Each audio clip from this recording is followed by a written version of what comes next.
Hello everyone! Welcome back to another vlog. And today, pag-usapan natin yung isang loan app na totoong na-approve, totoong na-receive ko, kaka-receive ko lang sa aking Maya wallet. And I'm going to tell you something na only someone na nag-try talaga ng app yung usually makakaalam nito. Anyway, so we're going to talk about Happy Cash in this video. I've been using Happy Cash for months now. This is my second loan approved and receive agad sa aking Maya. And if you wanna learn kung ano yung na-learn ko, then keep watching.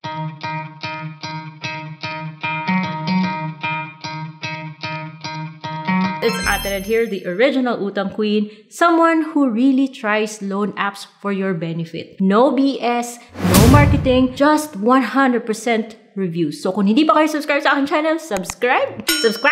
Subscribe dahil ako po yung nagtatry ng loan apps para sa inyo. For today, I'm sure nakita niyo na to sa thumbnail ko, yung pag-uusapan natin ay si Happy Cash. And this video is not sponsored, it's based on my personal experience.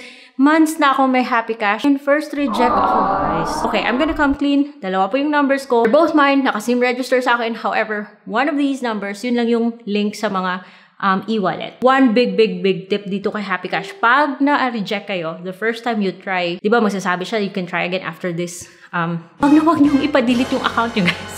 Kasi pag napadelete niyo yung account nyo at gusto nyo bumalik, hindi na kayo makabalik. Hintayin nyo na lang yung kanyang cool-off period at hopefully ma-approve din kayo tulad na nangyari sa akin. Yung isa ko number, hindi ko na magamit sa Happy Cash. Yung isa ko number, I was able to apply sa Happy Cash na approve. Pero since yung e-wallet ko ay andun sa isa kong number, what I'm trying to say is, ito yung na-discover ko, guys. Yung e-wallet mo does not have to be the same number kaysa sa dun sa ginamit mo sa pagpa-register. Yung mahalaga lang ay hindi ka nagkamali sa pag-type ng e-wallet dyan kasi baka maligaw yung pera, mahirap na mag-dispute. So, dun naman sa second loan ko kay Happy Cash, 3,000 pesos. Even if Happy Cash says na pwede kang ma-approve ng up to 25,000 pesos, pero depende kay system yan. And usually kapag first time mo, huwag kang mag-expect na kaagad high loan ka. 3,000 pesos sa akin, kaagad ko siyang natanggap sa aking Maya. Wala pa nga 5 minutes, guys. Natanggap ko kagad. May bawas lang siya, hindi siya buo. Dahil yung na-receive ko po, 2,980. So, may bawas lang siyang 20. Yung babayaran ko after 30 days, kasi hindi po siya 7 days. O, diba? Maganda yun. After 30 days, yung babayaran ko po is 3,450. Kasi kasama na doon yung interest na 180 and yung service fee na 270. And both combined is 15% of 3,000. And 15% so far, pasok naman yan sa cap ni BSP for non-collateral loans na online and less than 4 months ata yung term. So far, okay naman pala si Happy Cash because after all, si Yinshan registered po sa SEC. And then yung loan app na to can be downloaded either from Google Play Store or sa App Store. Yung loans, it's a responsibility. Isipan muna bago mag-loan sa loan app na to. I'm not promoting this loan app. I'm just sharing my personal experience. Kung gusto nyo pa rin mag-loan sa loan app na to, because after all, registered naman siya, then ito po yung steps ng pag-apply, which I'm sure familiar na kayo. So, yung maximum na pwede niyang ipahiram is 25,000 pesos. Sabi niya is up to 180 days, but at this point, nasa 30 days pa lang ako, which I think is the same for those na bago pa sa loan app. Fast process, 3 minutes, but then, bottom line is, depende po yan kay system. So, magsa-start ka by providing an active mobile number. And, guys, again, kapag hindi ka na-approve the first time around, kung may plano kayo na bumalik dito kay Happy Cash, huwag nyo munang ipa-delete, guys. Kasi, pag nagpa-delete kayo and you try to log in with the same number, you're going to end up with this kind of notification. Then, magko-collect na po siya ng personal information which includes para may pa-survey, purpose of the loan, education level, number of credit cards, province, city, district, complete home address, and your personal email. And then, hihingi po siya ng 3 contact references. So, yung mga IDs na tinatanggap niya, yung mga higher credit or recommended IDs include PRC, SSS, UMID, Postal ID, Passport, Driver's License. Other ID types naman include Driver's License, National ID, Pag-ibig, TIN, Voter's ID, and PhilHealth. So, pipicturean mo po yung ID na yan and just make sure na yung ID number, yung first name, yung last name, yung birthday should match kung ano man yung nagre-reflect sa ID nyo. Hingi niya rin po yung gender and yung marital status. Then, you just click next and then magka-credit evaluation siya. Normally, kung wala pong sablay or okay po yung ating credit history, madali lang naman. As you can see, sabi niya 3 minutes. But there are instances na maaari, it could take longer than 3 minutes to approve or evaluate. So, depende po talaga yan kay system. Kung okay ka naman sa kanyang credit evaluation, lalabas po yung kanyang offer. And I started with 3,000. Even my second loan is still 3,000.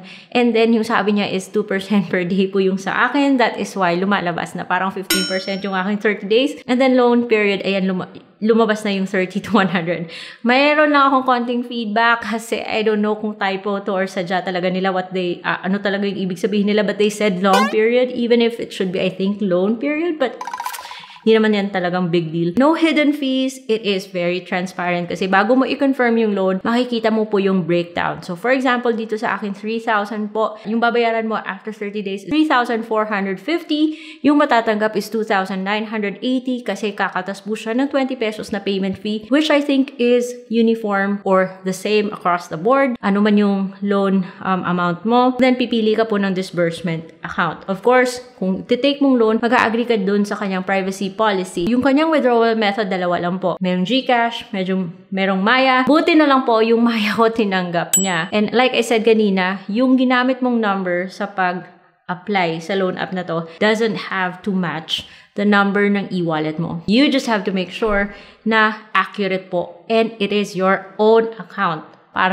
hindi maligaw yung pera, hindi mag-fail. Plain and simple terms, matanggap po talaga yung loan. So, meron lang siyang verification kasi part of the process is magpapadala po siya ng OTP. If you really want to confirm, then ilagay lang po yung OTP na ipinadala niyo sa cellphone mo. Then, magpa-facial verification. I think they do this to prevent fraud. Kaya nagpa-facial verification sila. And then, hihintay ka lang po ng ilang minutes and sa kanyang final assessment. There are instances na kahit na nagkaroon ka ng offer, na-reject ka.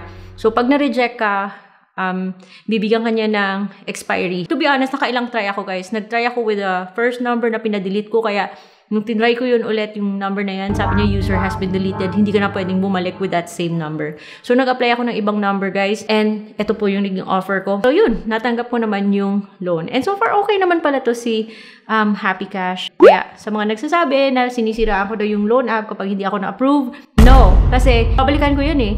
And if I see something na worthy of sharing, then I will always share that. So, yun lang yung share ko about Happy Cash. And the things I've shared here, of course, it is something na I'm very transparent, guys. Approve man or reject, I will show you screenshots to prove na tinry ko talaga yung loan app. So, I hope you appreciate this video. And kung ayaw nyo kay Happy Cash, meron naman po tayong ibang mga options. Kasi for a reason, I have compiled a list of legit online loan platforms na nasubukan ko, guys. And you can find them in this playlist, Legit Loan Apps by Ate Red. Kasi baka andun yung loan app na maaaring maging favorite nyo.